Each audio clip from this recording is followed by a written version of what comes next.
Hey everyone, Steven here, Autistic YouTuber, and welcome to Toastamac. Last time, we went over the importance of having an exercise routine, but for physical and mental well-being, exercise is only half of the equation. The other half being having a healthy diet, which can translate to helping an autistic person improve their diets so that they can eat better, should the need arise. Now granted, this is not an uncommon situation to be found with autistic people. There are many of them that have certain preferences as to what they want to eat. I don't want to go as far as to say picky eating, because that sounds a little too negative, like a problem that needs to be solved. So, I hope this gives you some relief in knowing that you are not the only one. While it's important to note that each autistic individual is different, there tends to be a common set of reasons as to why some autistic people have preferences as to what they want to eat and what they don't want to eat. The biggest culprit could lie in what's going on in their routines. Hold on a minute, viewers. We hear you.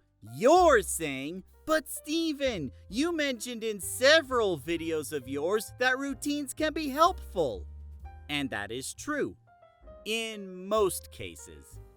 Even so, there can be some circumstances where a routine can be a double-edged sword, like this one. If you expect the exact same thing to happen around the exact same time at the exact same place, it leaves very little wiggle room for something new, especially when it comes to food. Steven, I'm not sure if you remember, but there was a time when you were little and you would be like, no, the waffles have to be round and smooth, not square and pokey. No, the waffles have to be yellow, not white. It has to be Eggo waffles, not the other brand. And so help me if you chose Skippy peanut butter over Jif peanut butter. Oh yes, of course. How could I possibly forget about that? But you get what I'm saying. Those expectations you made were what kept you from trying different things.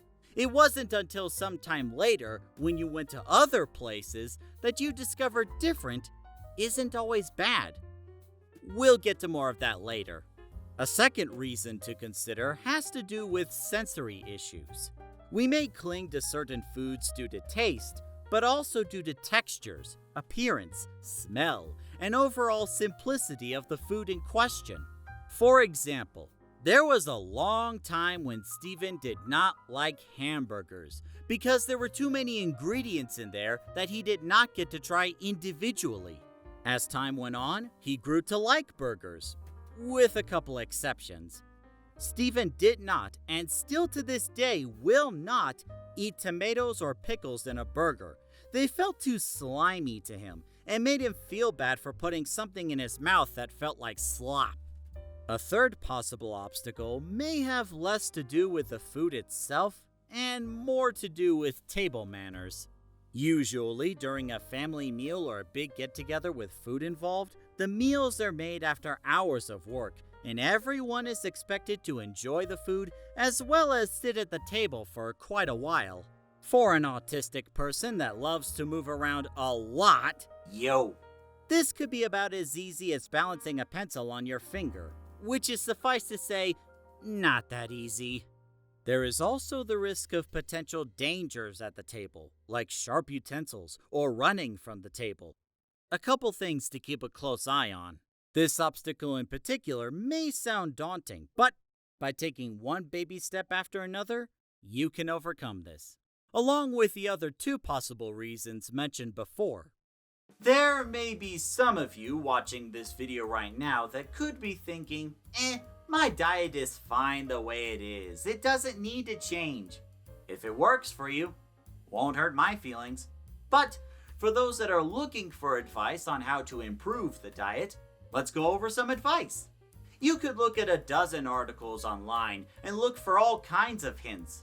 But I would like to think that there are at least a couple pieces of advice here that you won't find anywhere else, because they come from my personal experience.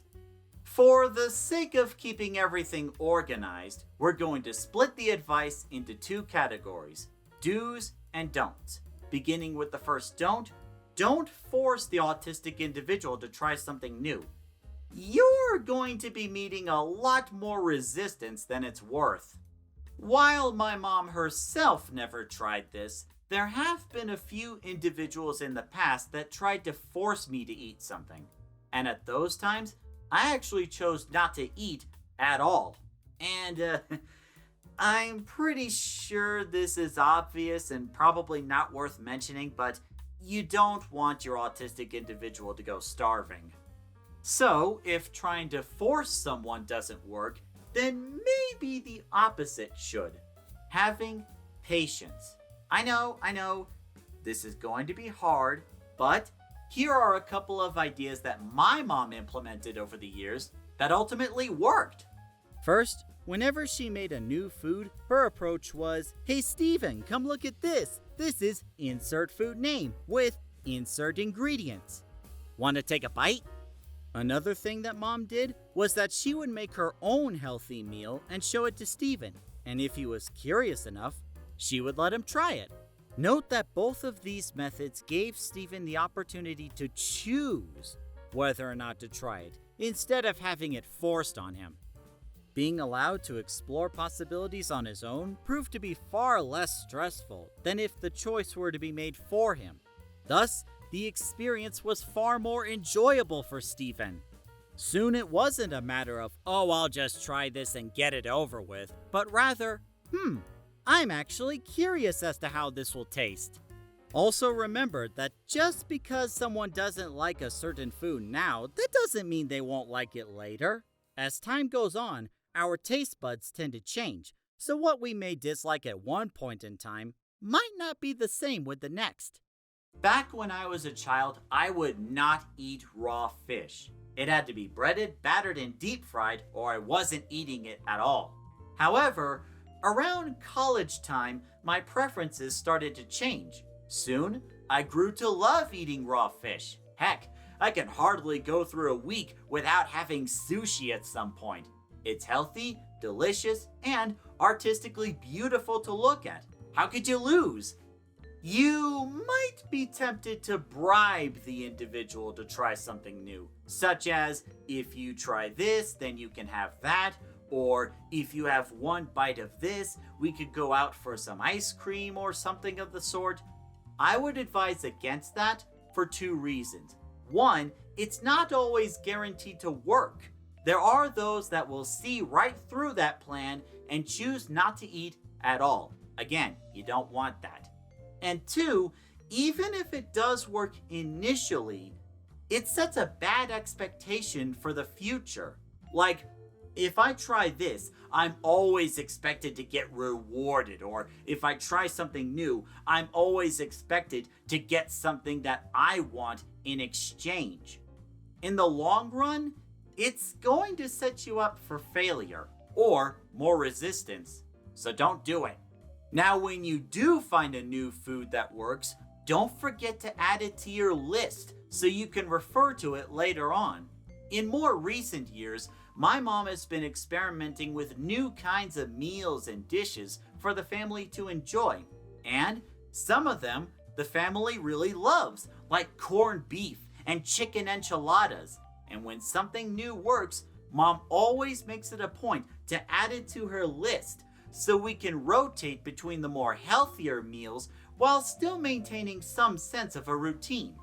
And since I just mentioned routines, I think it's time we start tackling them with the final do and don't. See if we can open up those routines to new possibilities. The don't being, don't remain within your box. If you're expecting the autistic individual to try something new, then it's only fair that you give it a try as well. It will give them encouragement to know that they're not the only ones. Plus, if you just remain within your box all the time, you'll never get anywhere.